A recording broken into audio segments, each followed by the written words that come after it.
Supreme court आज Delhi CM Arvind Kejriwal की अंतिम जमानत पर फैसला सुनाएगा। साथ ही कोर्ट केजरीवाल के खिलाफ ईडी की कार्रवाई और गिरफ्तारी को लेकर दायर याचिका पर भी फैसला सुना सकता है। प्रवर्तन निदेशालय ने अरविंद केजरीवाल की अंतरिम जमानत का किया पुरजोर विरोध। कोर्ट में दायर हलफनामे में कहा कि चुनाव प्रचार करना मौलिक अधिकार नहीं।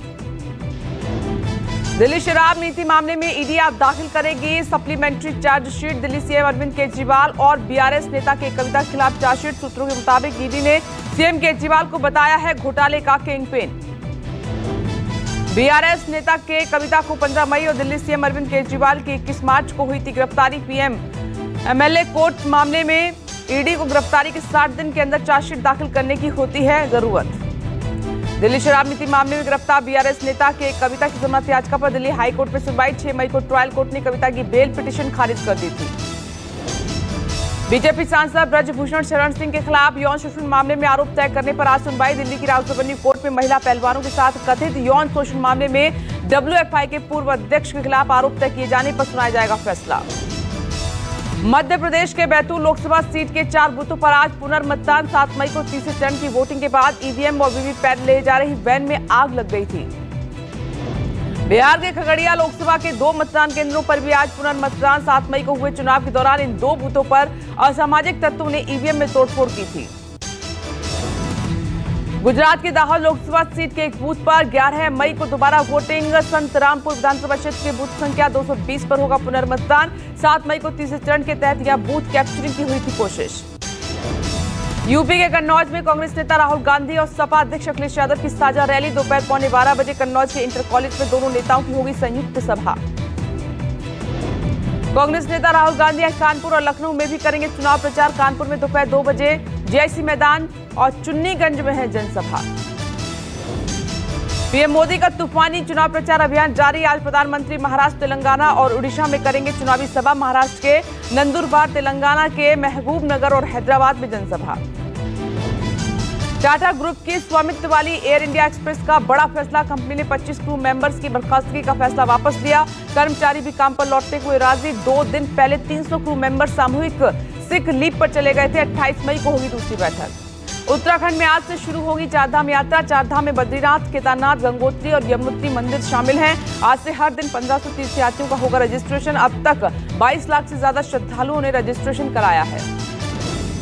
उत्तराखंड में केदारनाथ धाम के आज कपाट खुल गए हैं। बाबा के दरबार को रंग बिरंगे फूलों से सजाया गया है। सुबह विधि विधान से मंत्रोच्चारण के साथ केदारनाथ के कपाट खोले गए।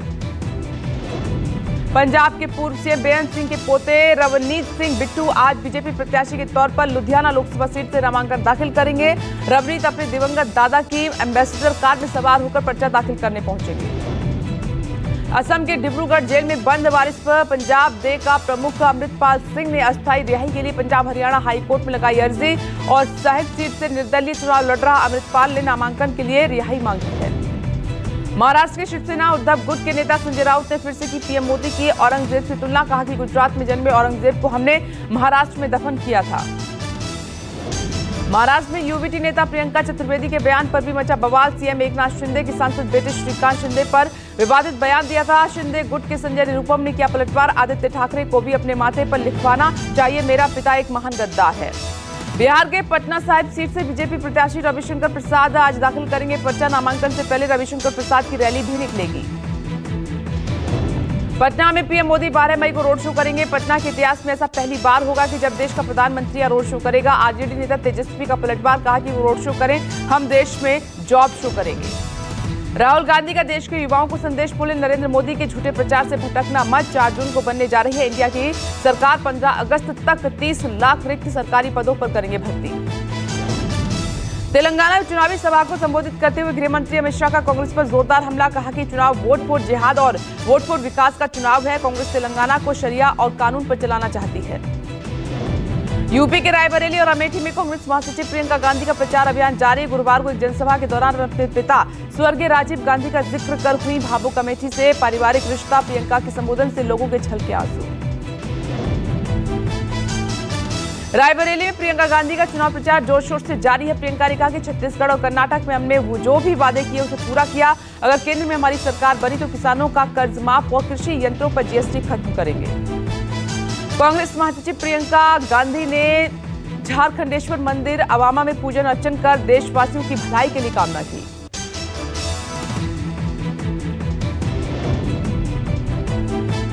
बीजेपी नेता नवनीत राणा के विवादित बयान पर बोले ओवैसी, कहा कि 15 सेकंड नहीं बल्कि आप 1 घंटा ले लीजिए, साथ ही जगह बता दीजिए, हम आ जाएंगे, देखना है कि इंसानियत बाकी है या नहीं।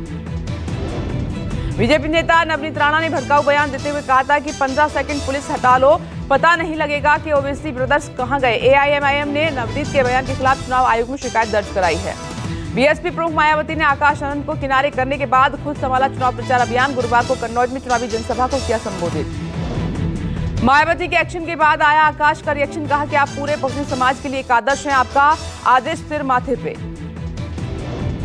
हरियाणा बीजेपी के वरिष्ठ नेता सूरजपाल अम्मू ने दिया पार्टी से इस्तीफा। पार्टी में क्षत्रिय समाज के नेताओं को कथित तौर पर किनारे किए जाने से है नाराज। यूपी सीएम योगी ने सीतापुर में चुनावी जनसभा को संबोधित किया, कहा कि डबल इंजन सरकार के विकास अभियान से विपक्षी दलों को अपने अस्तित्व को ही चिंता सता रही है। सैम पित्रोदा के बयान पर राजनीतिक घमासान जारी है। सीएम योगी ने कहा कि पित्रोदा के बयान के लिए कांग्रेस माफी मांगे। बता दें कि कल Sam Pitroda Indian overseas Congress से इस्तीफा दे चुके हैं। अखिलेश यादव का सीएम योगी पर हमला। अखिलेश यादव ने कहा कि जो लोग कहते थे कि डबल इंजन की सरकार है, होर्डिंग से एक इंजन गायब हो गया है। राज्य में लगे प्रचार होर्डिंग में सिर्फ पीएम मोदी का चेहरा दिखाई दे रहा है। कांग्रेस नेता और हिमाचल प्रभारी राजीव शुक्ला ने धर्मशाला में कांगड़ा चंबा लोकसभा सीट से प्रत्याशी आनंद शर्मा के पक्ष में जनसभा की। शुक्ला ने लोगों से कांग्रेस के पक्ष में वोट की अपील के बीच दावा किया कि राज्य में कांग्रेस सरकार अपने 5 साल का कार्यकाल पूरा करेगी। आबादी को लेकर पीएम आर्थिक सलाहकार परिषद की रिपोर्ट पर आरजेडी नेता तेजस्वी यादव का वार। जो जनगणना 2021-22 में होनी थी वो 24 तक नहीं हुई। ये केवल देश की जनता को भ्रम में डालना और लोगों में नफरत फैलाने की बात कर रहे हैं। मध्य प्रदेश में रतलाम सीट से कांग्रेस प्रत्याशी कांतिलाल भूरिया और प्रदेश कांग्रेस अध्यक्ष जीतू पटवारी का बयान। कहा कि 2 पत्नियां रखने वालों को सालाना मिलेंगे 2 लाख रुपए। बीजेपी का पलटवार, तुष्टीकरण की राजनीति कर रही है कांग्रेस। केंद्रीय गृह मंत्री अमित शाह झारखंड और पश्चिम बंगाल के चुनावी दौरे पर रहेंगे। शाह झारखंड के खूंटी में करेंगे जनसभा। बंगाल की नदिया, बीरभूम और आसनसोल में गृह मंत्री शाह की चुनावी रैली। बीजेपी अध्यक्ष जेपी नड्डा आज चंडीगढ़ में करेंगे रोड शो। शाम 5 बजे चंडीगढ़ के रामलीला मैदान में नड्डा की जनसभा। झारखंड के चुनावी दौरे पर रक्षा मंत्री राजनाथ सिंह गोड्डा सीट से बीजेपी प्रत्याशी निशिकांत दुबे के नामांकन में होने शामिल। बोकारो में रक्षा मंत्री राजनाथ सिंह की जनसभा। यूपी की गोरखपुर लोकसभा सीट से बीजेपी प्रत्याशी रवि किशन आज करेंगे नामांकन। राज्य के मुख्यमंत्री योगी आदित्यनाथ भी पर्चा दाखिल के समय मौजूद रहेंगे। सपा प्रत्याशी काजल निषाद भी आज पर्चा दाखिल करेंगे। पंजाब में आम आदमी पार्टी के 5 प्रत्याशी आज करेंगे नामांकन दाखिल। राज्य में 1 जून को डाले जाएंगे वोट। बिहार के काराकाट लोकसभा सीट से एनडीए प्रत्याशी उपेंद्र कुशवाहा आज करेंगे पर्चा दाखिल। नामांकन से पहले कुशवाहा की जन आशीर्वाद सभा और सभा में बीजेपी, जेडीयू और एलजेपी-आर के वरिष्ठ नेता रहेंगे मौजूद। यूपी की देवरिया सीट से बीजेपी प्रत्याशी शशांक मणि त्रिपाठी ने अजीबोगरीब ढंग से किया नामांकन। पर्चा दाखिल करने के लिए शशांक ने 100 मीटर लगाई दौड़। दरअसल सभा की वजह से हुई देरी के बाद नामांकन दाखिल करने के लिए बचे थे सिर्फ 15 मिनट। राष्ट्रपति द्रौपदी मुर्मू ने गुरुवार को अपने अपने क्षेत्र में विशिष्ट सेवा और प्रदर्शन करने वाले शख्सियों को पद्म पुरस्कार दिया। राष्ट्रपति भवन के दरबार हॉल में आयोजित कार्यक्रम में 2 पद्म विभूषण, 9 पद्म भूषण और 56 पद्मश्री सम्मान प्रदान किए गए। पद्म पुरस्कार विजेता आज सुबह 10 बजे राष्ट्रीय समर स्मारक पर श्रद्धांजलि अर्पित करेंगे। साथ ही राष्ट्रपति भवन और प्रधानमंत्री संग्रहालय का भी भ्रमण करेंगे। 90 साल की विजयंती माला बाली और 68 साल की चिरंजीवी को जहां पद्म भूषण दिया गया है। केंद्रीय गृह मंत्री अमित शाह ने पद्म पुरस्कार विजेताओं के सम्मान में अपने आवास पर डिनर पार्टी दी। इस दौरान अलग अलग क्षेत्र की शख्सियतों ने शाह ने रात्रि भोज पर चर्चा की। उपराष्ट्रपति जगदीप धनखड़ आज अयोध्या में रामलला के दर्शन करेंगे। अयोध्या के 1 दिवसीय यात्रा पर आ रहे राष्ट्रपति धनखड़ अपनी पत्नी के साथ शाम की सरयू आरती में शामिल होंगे। पंजाब हरियाणा बॉर्डर जम्मू पर किसानों का रेल रोको आंदोलन जारी है। अपने 3 साथियों की रिहाई की मांग को लेकर पिछले 22 दिन से जारी है किसानों का धरना। रेलवे ट्रैक पर किसानों के प्रदर्शन की वजह से ट्रेनों की आवाजाही प्रभावित हो रही है। आईपीएल में बेंगलुरु रॉयल चैलेंजर्स के प्ले ऑफ में जाने की उम्मीद बरकरार। गुरुवार को करो या मरो मैच में पंजाब किंग्स को 60 रन से हराया। आरसीबी ने दिया था 242 रनों का लक्ष्य। जवाब में पंजाब टीम 181 रन पर ही सिमटी। आरसीबी की जीत के हीरो विराट कोहली और मोहम्मद सिराज रहे और कोहली ने 92 रनों की तूफानी पारी खेली। वहीं सिराज ने पंजाब के 3 विकेट झटके।